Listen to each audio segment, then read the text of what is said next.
G5 Telugu news కి స్వాగతం. ముందుగా ముఖ్యాంశాలు.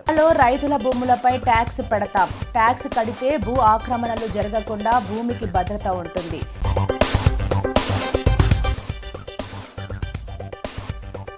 పదవ తరగతి పాస్ అయితే 10,000 రూపాయలు. ఢిల్లీలో జరిగిన సేనా ప్రస్థానం దేశ సమగ్రత కోసం సేవ ప్రస్థానం కార్యక్రమంలో జనసేన అధ్యక్షుడు AP deputy CM Pawan Kalyan కీలక వ్యాఖ్యలు చేశారు. సత్తుపల్లి పట్టణం ఎన్టీఆర్ కాలనీ బడిబాట కార్యక్రమంలో సత్తుపల్లి పట్టణం ఎన్టీఆర్ నగర్ జెడ్పీహెచ్ఎస్ స్కూల్లో బడిబాట కార్యక్రమంను ప్రారంభించి విద్యార్థులకు పుస్తకాలు పంపిణీ చేసిన సత్తుపల్లి నియోజకవర్గం శాసనసభ్యులు డాక్టర్ మట్టా రాఘమయ్యి, రాష్ట్ర కాంగ్రెస్ నాయకులు డాక్టర్ మట్టా దయానంద్. తెలంగాణ రాష్ట్ర ప్రభుత్వం ముఖ్యమంత్రి రేవంత్ రెడ్డి ఆధ్వర్యంలో తెలంగాణలో కాంగ్రెస్ ప్రభుత్వం వచ్చిన నాటి నుండి విద్య, వైద్యం, వ్యవసాయానికి మొదటి ప్రాధాన్యత ఇస్తున్నారని ఎమ్మెల్యే రాఘమయ్యి దయానంద్ తెలిపారు.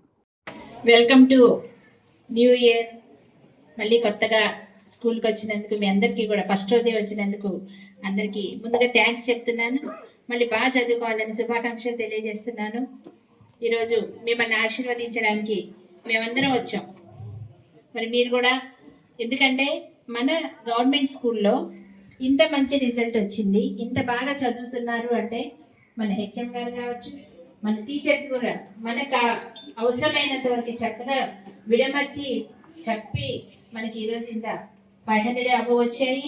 అలాగే టౌన్ మండల్ ఫస్ట్ వచ్చింది ఇక్కడ 10th అంటే మామూలు మాటలు కాదు. ఒక గవర్నమెంట్ స్కూల్లో ఇట్లా రావడం, 100% పాస్ అయ్యారు అంటే అది కూడా మామూలు విషయం కాదు.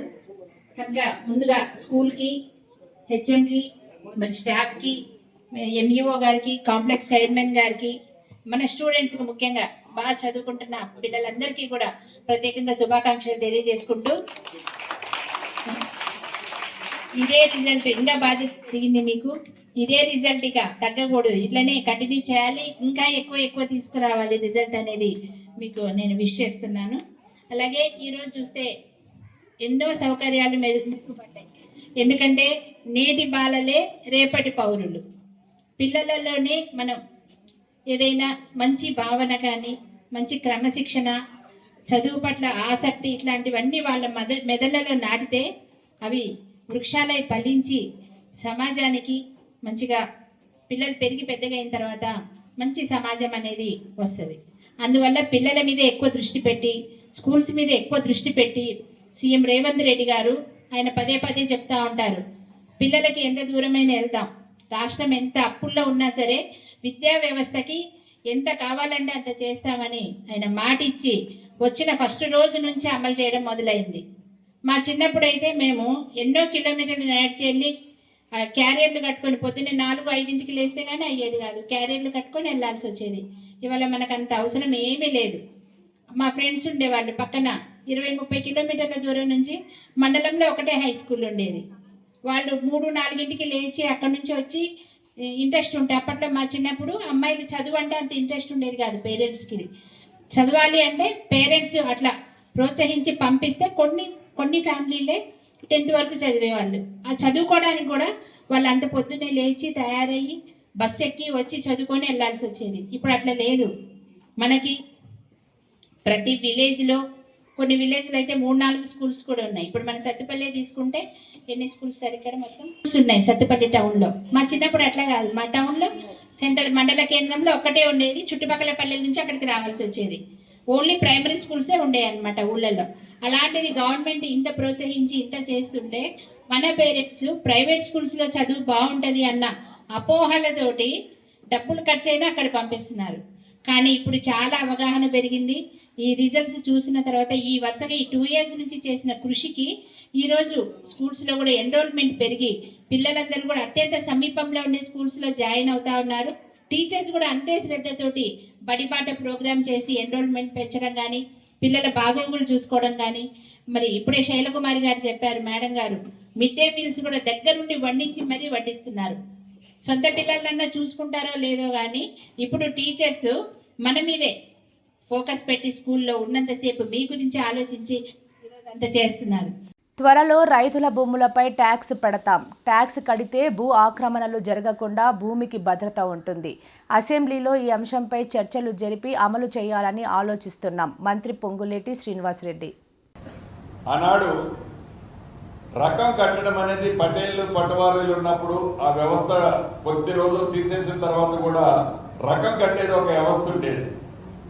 అదే రకంగా ఈ రకం కట్టడం వలన ఆనాటిలాగా ఎకరానికి 3 డిజిట్లో 100 రూపాయలు 200 రూపాయలు కాకుండా నామినల్ కాస్ట్ పెట్టి ఈ నామినల్ కాస్ట్ రకం రిసీట్ కనుక ఇచ్చినట్లయితే ఆ భూమికి సంబంధించింది ఒక భద్రత ఆ భూమిలో ఉన్న వాళ్ళకి ఒకటి కలుగుతుంది. దానివల్ల ఈ భూమి 1/17 ఎస్పెషల్లీ 1/17 లేని ప్రాంతాల్లో ప్రాబ్లంలు కొన్ని సాల్వ్ అవుతాయి. 1/17 ప్రాంతంలో కూడా ఎస్పెషల్లీ ఇప్పుడు వాళ్ళకి అసలు కొన్ని ప్రాంతాల్లో అనేది ఏ ఆధారము లేదు, ఏ కాగితమో లేదు. ఏ కాగితం లేకని కారణంగా అసలు ఈ భూమి నాదేనా నాది కాదా అని ఆ భూమి ఆసామి ఉలిక్కి పడి లెగిస్తే తనకొచ్చే ధర్మ సందేహంలో నిజం కూడా లేకపోలేదు. అటువంటి సంబంధించింది సాల్వ్ చేయడానికి అదొక మనం అఫీషియల్ గానే చేయాలి, వెరీ నామినల్ ఛార్జ్తో అనేది ఒక కాన్సెప్ట్. కొన్ని స్టేట్లలో దీని మీద స్పెషల్ గా స్టేట్ గవర్నమెంట్లు కొన్ని పాలసీలు తీసుకొచ్చాయి. దానికి సంబంధించింది ఇప్పుడు ఇది 2 వెళ్ళి దాన్ని బయటికి రిలీజ్ చేయడం అనేది, దాన్ని ఒక కంక్లూజన్ వచ్చిన తర్వాత ఈ కమిటీ క్షుణ్ణంగా పరిశీలించిన తర్వాత దానికి సంబంధించింది కూడా విచ్ ఈజ్ బెటర్ అసెంబ్లీలో అవసరమైతే దీని మీద చర్చ పెట్టి దాన్ని అడాప్ట్ చేయాలన్నది కూడా వ్యక్తిగతంగా ప్రభుత్వ పక్షాన్ని కూడా నేను చెప్పదలుచుకున్నాను. డిప్యూటీ సీఎం ఆర్థిక శాఖ మంత్రి స్థానిక ఎమ్మెల్యే మల్లు బట్టి విక్రమార్క జన్మదినం సందర్భంగా మార్కెట్ కమిటీ మాజీ చైర్మన్ రంగా హనుమంతరావు ఆధ్వర్యంలో మదిర ఆర్కే ఫౌండేషన్లో కేక్ కట్ చేసి అల్పాహారాన్ని పంపిణీ చేసి ఘనంగా నిర్వహించారు.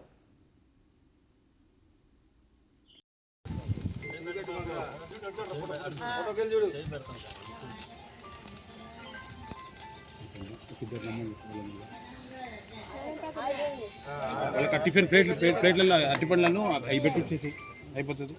ఒక ప్లేట్లో అరటిపండు స్వీటు అవి అట్లా పెట్టి నువ్వు కానీ అది ఒక ఫోటో కూడా తీసాలి మన దాంట్లో.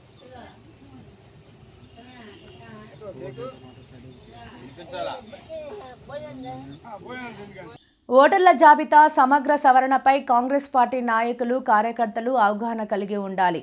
ఖమ్మం జిల్లా కాంగ్రెస్ పార్టీ అధ్యక్షులు నూతి సత్యనారాయణ గౌడ్ భారతీయ జనతా పార్టీ కుట్ర ఓటు చోరీ సీటు చోరీ అనే కార్యక్రమాన్ని దేశవ్యాప్తంగా అక్రమమైన చర్యలకు పాల్పడుతోంది. ఈ చర్యలకు ఉదాహరణ మీనాక్షి నటరాజన్ విషయంలో జరిగిన సంఘటనే.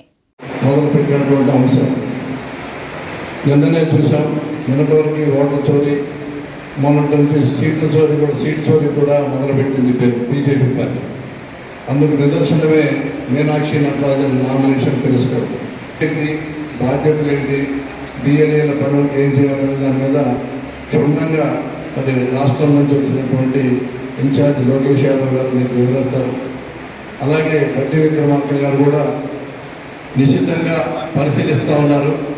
బిఎల్ఏలుగా ఎవరైతే నియమించబడ్డారో ఆ బిఎల్ఏల పేర్లు ఎవరైతే మండల కాంగ్రెస్ కమిటీ అధ్యక్షులు మొన్నటి వరకు ఉన్నవాళ్ళు ఇచ్చారు. మరి ఇప్పుడు మండల కాంగ్రెస్ కమిటీ అధ్యక్షులంతా కొత్త వాళ్ళు వచ్చారు ఈ నియోజకవర్గంలో.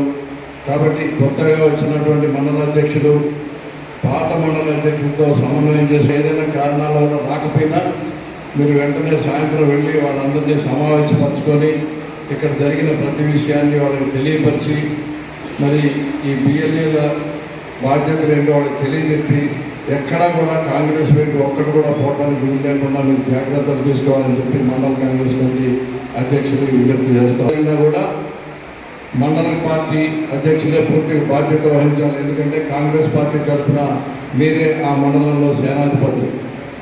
పార్టీ కార్యక్రమం ఏం జరిగినా మీ మండల పరిధిలో ఉన్నటువంటి పార్టీ పదవులు ఉన్నవాళ్ళు కావచ్చు, గతంలో పదవులు అనుభవించిన వాళ్ళు కావచ్చు, రేపు పదవులు రాబోయేవాడు కావచ్చు, వాళ్ళందరినీ కూడా మీరందరూ సమన్వయం చేసుకొని ప్రతి కార్యక్రమాన్ని విజయవంతం చేయాలని చెప్పి మండల కాంగ్రెస్ అధ్యక్షుడికి విజ్ఞప్తి చేస్తా ఉన్నాను. ఎవరైనా ఈ కార్యక్రమం నేను బట్టి విక్రమార్క దృష్టికి తీసుకెళ్తానని చెప్పి మీకు సవినయంగా మనం చేస్తా ఉన్నాను. ఎవరైనా సరే మండల పార్టీ అధ్యక్షుడితో ఫస్ట్ వాళ్ళు మహిళలకు ఓటెక్కలేదు అక్కడ. ఎన్నో ఉద్యమాలు చేసిన తర్వాత అక్కడ ఓటు కల్పించారు. కానీ భారతదేశంలో మాత్రమే ప్రతి ఒక్కరికి ఓటు కల్పించినటువంటి చరిత్ర ఈ భారతదేశానికి, ఈ రాజ్యాంగానికి పండిట్ జవహర్లాల్ నెహ్రూది, డాక్టర్ బిఆర్ బాబు. నాకు ఓటు ఉంది, మల్లుపట్టి విక్రమార్క గారికి ఓటు ఉంది, ఆ పెద్ద అంటే ఏమవుతుంది. కానీ నాయకుల యొక్క తలరాత్రిని మార్చే శక్తి ఒక్క ఓటులో మాత్రమే ఉంది. ఆ ఓటుని ఈరోజు బంధించి ఆ ఓటు ద్వారానే ఈ దేశంలో విచ్ఛిన్నం, ఈ దేశాన్ని మార్చాలి, కార్పొరేట్ శక్తులకి దేశాన్ని దోచిపెట్టాలంటే ఒక కుట్ర పుట్టుకొని బీజేపీ లాంటి ఒక రాక్షస ప్రభుత్వం ప్రయత్నం చేస్తుంది. దానిలో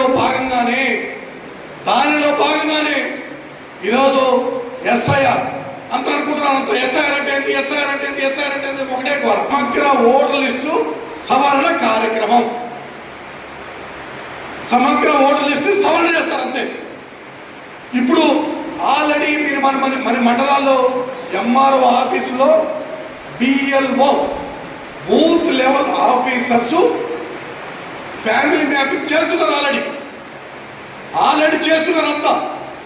ఎప్పుడు నుంచి మన భారతదేశంలో ఎస్ఐఆర్ అనేది ఇప్పుడు కొత్తగా ఒక్కసారి ఫస్ట్ రాలేదు, దాదాపు 10 సార్లు జరిగింది. ఖమ్మం జిల్లా కొనిజర్ల మండలంలో ₹1,00,00,000కు పైగా విలువ చేసే 201 కేజీల గంజాయి పట్టుకుని 5 నిందితులు అరెస్ట్ చేసి రిమాండ్కు తరలించినట్లు కొనిజర్ల ఎస్ఐ సూరజ్ తెలిపారు. వైరా ఏసీపీ సారంగపాణి ఆదేశాల మేరకు కొనిజర్ల పోలీసుల ఆధ్వర్యంలో కొనిజర్లలోని హెచ్పీ పెట్రోల్ బంక్ దగ్గర సత్యసాయి ఫౌండరీ పల్లిపాడు ఎదురుగా శనివారం వాహనాలు తనిఖీ చేస్తుండగా వైరా వైపు నుండి ఖమ్మం వెళ్తున్న ఒక బొలెరో వాహనం నెంబర్ TG17T1992 నెంబర్ గల దానికి పైలట్గా వస్తున్న Maruti Dzire car number TS17U1941 car అనుమానాస్పదంగా ఉన్నట్లు గుర్తించి వాహనాలు తనిఖీ చేయగా 5 వ్యక్తులు వాహనంలో అక్రమంగా ఎండు గంజాయి రవాణా చేస్తున్నట్లు గుర్తించి ఆయా వ్యక్తులను విచారించగా అమూల్ నానోబా గోరే వయసు 35 సంవత్సరాలు, వడు నాగనాథ్ గ్రామం, చక్కూర్ మండలం, లాతూర్ జిల్లా, మహారాష్ట్ర.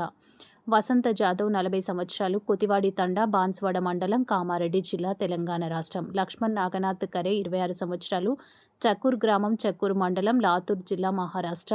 బొలెరో వాహనంలో గల షేక్ అన్సర్ 30, దుబ్బా గ్రామం, తాడ్కోలు పంచాయతీ, బాన్స్వాడ మండలం, కామారెడ్డి జిల్లా. షేక్ రహ్మత్ 32 సంవత్సరాలు, దుబ్బా గ్రామం, తాడ్కోలు పంచాయతీ, బాన్స్వాడ మండలం, కామారెడ్డి జిల్లాకు చెందిన వారిగా గుర్తించి అరెస్ట్ చేసి నిందితుల వద్ద నుండి 201.45 ఎండు గంజాయిని, దాని విలువ 1,50,000, 7 సెల్ ఫోన్లను, నగదు 2,800, ఒక మారుతి డిజైర్ కార్, ఒక బొలెరో వాహనాన్ని స్వాధీనపరుచుకొని రిమాండ్ నిమిత్తం కోర్టుకు పంపారు. గంజాయి సప్లయర్, రిసీవర్లు పరారీలో ఉన్నారని ఎస్ఐ తెలిపారు.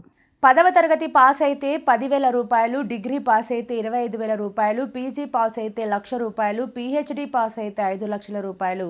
కాంగ్రెస్ పార్టీ అధికారంలోకి వస్తే ఇవన్నీ ఇస్తామన్నారు. రేవంత్ మాటలు నమ్మి ఓట్లు వేసిన ప్రజలు ఆలోచన చేసుకోవాలి. విద్యార్థులు, యువకులు, యువత.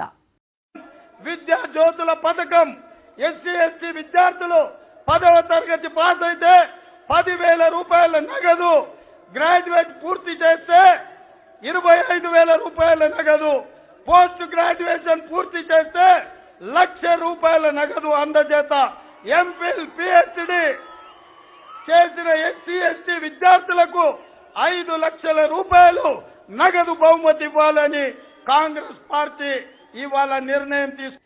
గోరక్ష రథయాత్ర ఇచ్చాపురం నుండి హిందూపురం వరకు 6 నెలల పాటు మట్టి కొయ్య పోతురాజును ఘనంగా సత్కరించిన ప్రముఖ లాయర్ పులగం రామకృష్ణారెడ్డి. గోరక్షణ కోసం మే 1వ తేదీన ప్రారంభమైన రథయాత్ర 6 నెలల పాటు కొనసాగి ఇచ్చాపురం నుండి హిందూపురం వరకు జరుగుతుందని హైందవ దళిత సేవా రాష్ట్ర అధ్యక్షులు మట్టి కొయ్య పోతురాజు తెలిపారు. జాతీయ జంతువుగా గుర్తించాలని, ఆమోదించాలని, గోవులను ఇబ్బంది పెట్టినా, గోప్యత చేసిన వారిపైన కఠిన చర్యలు ఎంతటి వారినైనా ఉపేక్షించకూడదన్నారు. శిక్షలు విధించాలని అన్నారు. ఆదివారం కాకినాడ రూరల్ మండలం 3 ఏపీఎస్సీ ఆపోజిట్ ప్రముఖ లాయర్ పులగం రామకృష్ణారెడ్డి కార్యాలయంలో ఈ సందర్భంగా రామకృష్ణారెడ్డి పాత్రికేయులు మాట్లాడుతూ హిందూ ధర్మాన్ని విశిష్టతను నలుమూలన చాటి చెప్పేందుకు గోరక్ష రథయాత్ర ఎంతో ప్రాముఖ్యమైందన్నారు. దీనికి సహకరిస్తున్న ప్రతి ఒక్కరికి ధన్యవాదాలు, కృతజ్ఞతలు తెలిపారు. ఈ కార్యక్రమంలో రాష్ట్ర ఉపాధ్యక్షులు పితాని సత్యనారాయణ, సభ్యులు నందగోపాల్ తదితరులు పాల్గొన్నారు.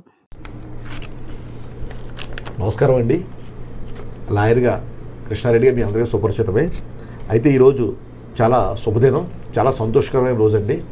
ఎందుకంటే హైందవ దళిత సేన గోరక్షణ రథయాత్రలో భాగంగా మరి మట్టికోయ పోతురాజు గారు, గురువుగారు అయినటువంటి మట్టికోయ పోతురాజు గారు ఈరోజు నా ఆఫీసుని సందర్శించడం, అదేవిధంగా ఆయన చేస్తున్న కార్యక్రమాల గురించి ప్రతిదీ క్షుణ్ణంగా వివరించడం మరి నాకు ఎంతో ఆనందం కలిగించింది. మరి ఇటువంటి మంచి కార్యక్రమాన్ని ఆయన ఇప్పుడు ఒక 25 సంవత్సరాల నుంచి ఒక గోని కాపాడాలి, దాన్ని గోని జాతీయ జంతువుగా ప్రకటించాలి, గోవుల వల్ల కలిగే ప్రయోజనాలు, అసలు గోవధ చేయడం అన్నది శాస్త్రీయంగా లేకపోతే పురాణాత్మకంగా ఎంత మహాపాపం, అదేవిధంగా మనకి భౌతికంగా ఫిజికల్గా కూడా అది మంచిది కాదు అన్న మంచి ఒక కాన్సెప్ట్ని పెట్టుకుని ఆయన నిస్వార్థంగా, దాంట్లో ఎటువంటి స్వార్థం లేనప్పటికీ కూడా ఆయన నిస్వార్థంగా దీని మీద కృషి చేయడం జరిగింది. దాంట్లో భాగంగా ఆయన ఇచ్చాపురం నుంచి ఒక రథయాత్ర మొదలుపెట్టి దీన్ని హిందూపురంతో క్లోజ్ చేసి తదుపరి అమరావతిలో భారీ బహిరంగ సభ ఏర్పాటు చేస్తామని చెప్పి ఈ సందర్భంగా చెప్పారు. మరి చాలా ఆనందకర విషయం అండి. ఎందుకంటే పూర్వకాలంలో గో సంతతి ఎంత ఉంటే అంత సంపద కలిగిన వారని అర్థం. ఇన్ని గోవులు ఉన్నాయంటే ఇన్ని గోవులు మీ దగ్గర ఉన్నాయని చెప్పి, ఇప్పుడు ఈ రోజుల్లో మనం స్థలాలు, పొలాలు, ఇళ్ళని అలా ఏ విధంగా చెప్పుకుంటున్నామో గతంలో అదేవిధంగా మాకు ఇంత గోసంతతి ఉందని చాలా గొప్పగా చెప్పుకునేవారు.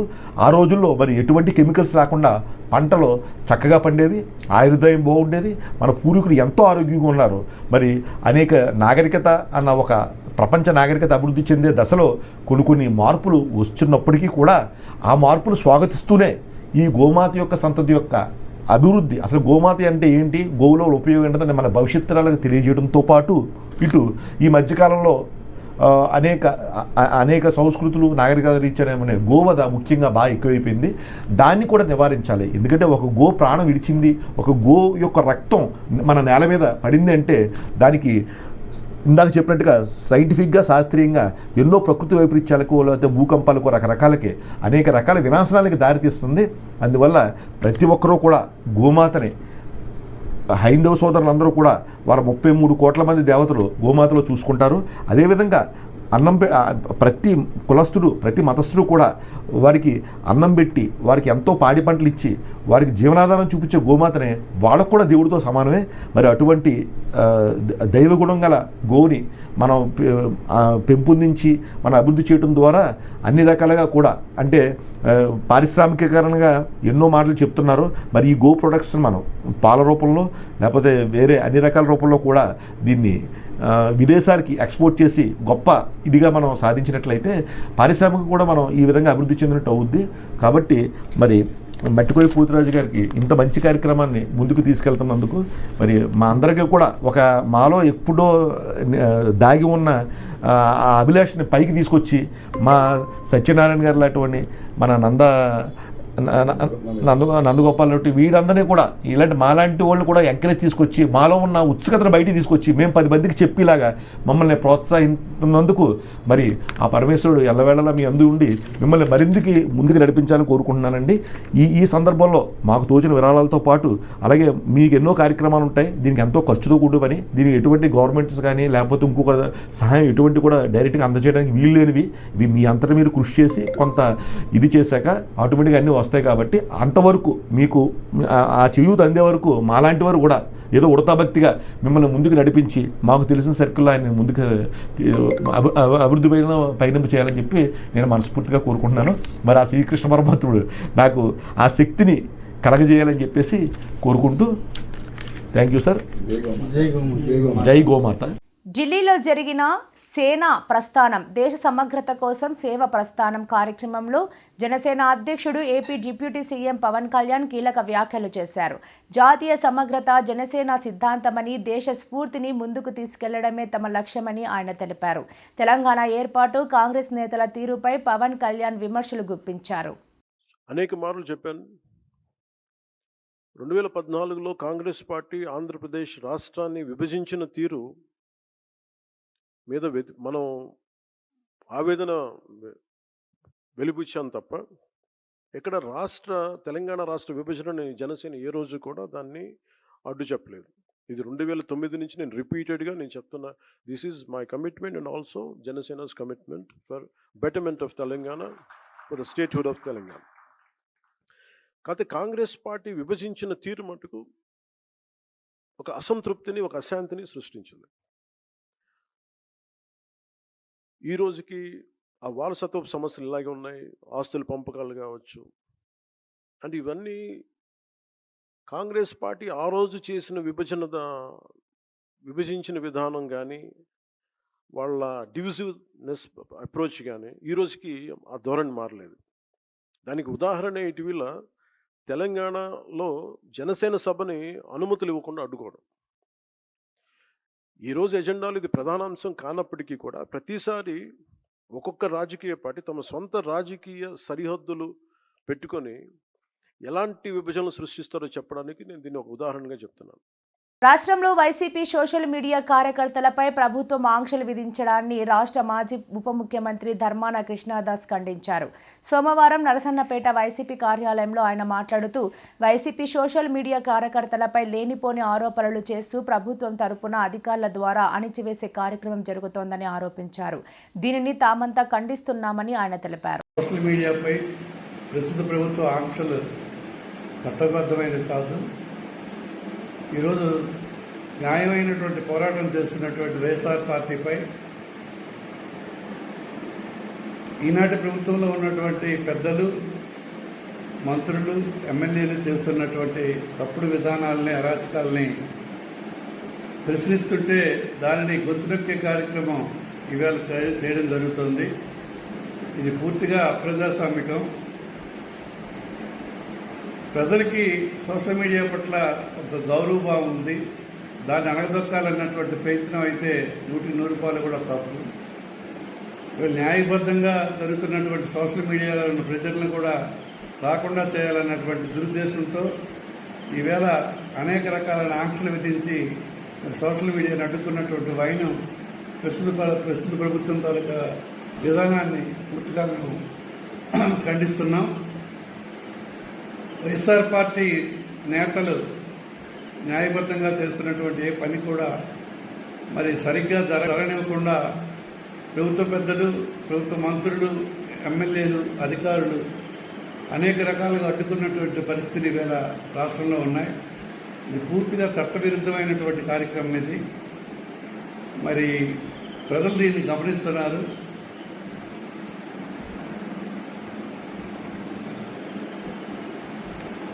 విషయాల్ని మరి సోషల్ మీడియా కార్యకర్తలు చేస్తున్నటువంటి వైనాన్ని అడ్డుకుంటూ వాళ్ళకి జైల్లో పెడుతూ అనేక రకాల కేసులు పెడుతూ ఇబ్బంది పెడుతున్నటువంటి వైనం ఇవాళ చాలా దురదృష్టకరం. మరి మీరు చేసే పనుల్ని అడ్డుకోండి తప్ప సోషల్ మీడియాని అటాక్ చేయడం అనేది కరెక్ట్ కాదు. ప్రభుత్వం అన్నది ప్రజాస్వామ్యబద్ధంగా ఉండాలి తప్ప అన్యాయానికి అండగా ఉంటూ తప్పుడు విధానాలతో సోషల్ మీడియాని అడ్డుకోవడం అనేది పూర్తిగా చట్టవిరుద్ధమైనటువంటిది. దాని ప్రజలెవరు కూడా హర్షించడం లేదు. ఈవేళ కూటమి ప్రభుత్వం, చంద్రబాబు నాయకత్వం జరుగుతున్నటువంటి ఈ అరాచక విధానాలన్నీ మనం తిప్పికొట్టాల్సిన అవసరం ఉంది. మరి సోషల్ మీడియా మీద దాని అటాక్ అయితే పూర్తిగా చాలా బాధ్యతారహితంగా మరి అన్యాయంగా ఈవేళ కేసులు పెట్టి అనేక రకాలుగా ఇబ్బందులు పెడుతూ భయభ్రాంతులు చేస్తూ వాళ్ళపై అనేక చర్యలు తీసుకుంటున్నారు. పోలీస్ చేత భయపెట్టేంతరం జరుగుతోంది. ఇవన్నీ కూడా ప్రజాస్వామ్యంలో ఉండకూడనటువంటి చర్యలు ఇవి. మరి ఇప్పటికైనా మీలో మార్పు రావాలి. సోషల్ మీడియాని అడ్డుకోవడం కాదు, మీరు చేతనైతే వైఎస్ఆర్ పార్టీని ఎదిరించండి.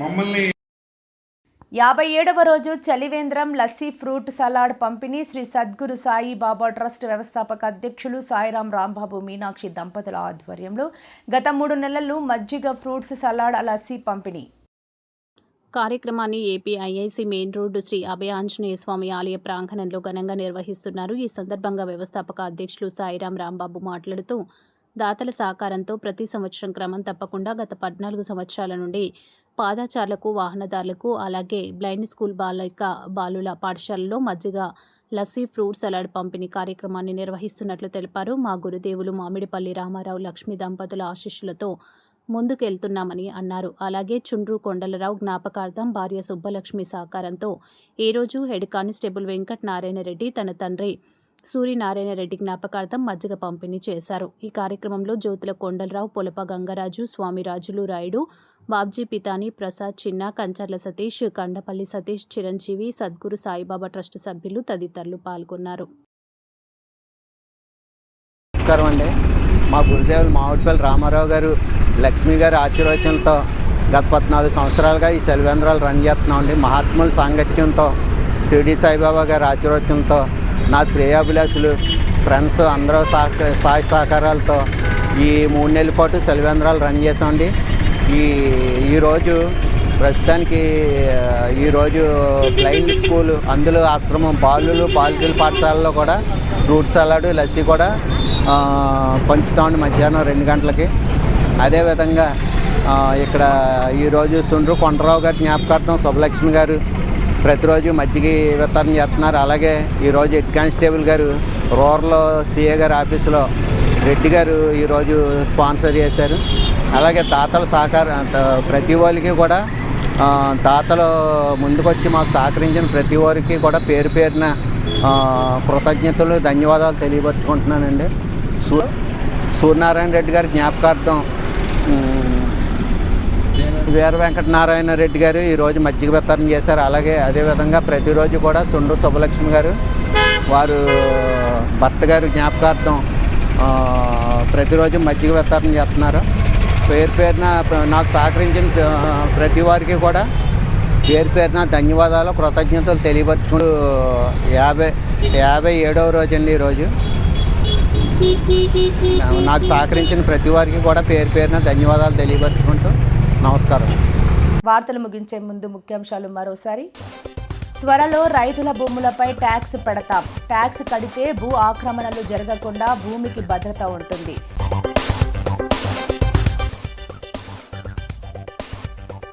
పదవ తరగతి పాస్ అయితే 10,000 రూపాయలు. ఢిల్లీలో జరిగిన సేనా ప్రస్థానం, దేశ సమగ్రత కోసం సేవ ప్రస్థానం కార్యక్రమంలో జనసేన అధ్యక్షుడు AP deputy CM Pawan Kalyan కీలక వ్యాఖ్యలు చేశారు. ఈ వార్తలు ఇంతటితో సమాప్తం. నమస్కారం.